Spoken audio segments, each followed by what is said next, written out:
রসমালাই মধু মধু রসমালাই রসমালাই।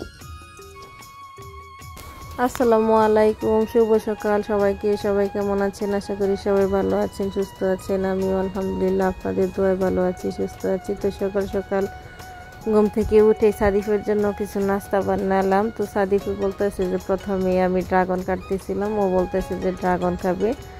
তো তারে ড্রাগন কেটে দিলাম, সে ড্রাগন খাইতেছিল। আর এখানে আমি গাজর কেটে নিতেছি, সাদিফের জন্য গাজরের হালুয়া বানাবো।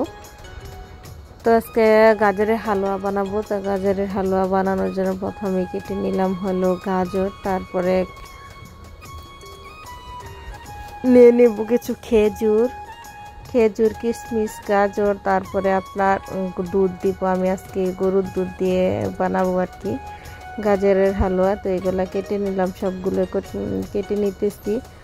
তো আসলে সকাল সকালে বাচ্চাদের যদি কোনো কিছুই না খেতে চায় তো আপনারা এইভাবে বানিয়ে নিতে পারেন, যে কোনো বয়সের যে কোনো ছেলে মেয়েরা খেতে পারে। তো এইভাবে বানিয়ে নিতে পারেন আর কি আপনারা। এই যে সাদিফের জন্য এটা এখন কেটে নিলাম, খেজুরে কেটে নিচ্ছি। তো আসলে সকাল সকাল দেখা গেছে যে বাচ্চারা কোনো কিছু খেতে চায় না।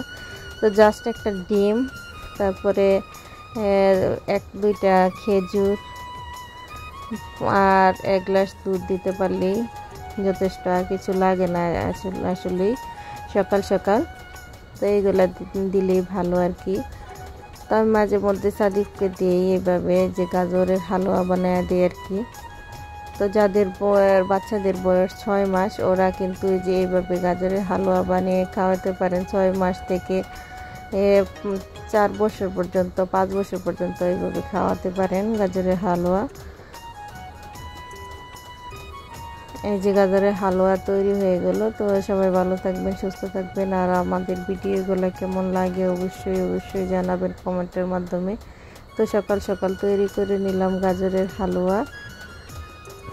এই তো সাদিফের গাজরের হালুয়া তৈরি করার পরে তো আমাদের নাস্তা তৈরি করব, সেটার জন্য প্রস্তুতি নিতে হবে। আগে সাদিফকে খাইয়ে নেই। আল্লাহ হাফেজ।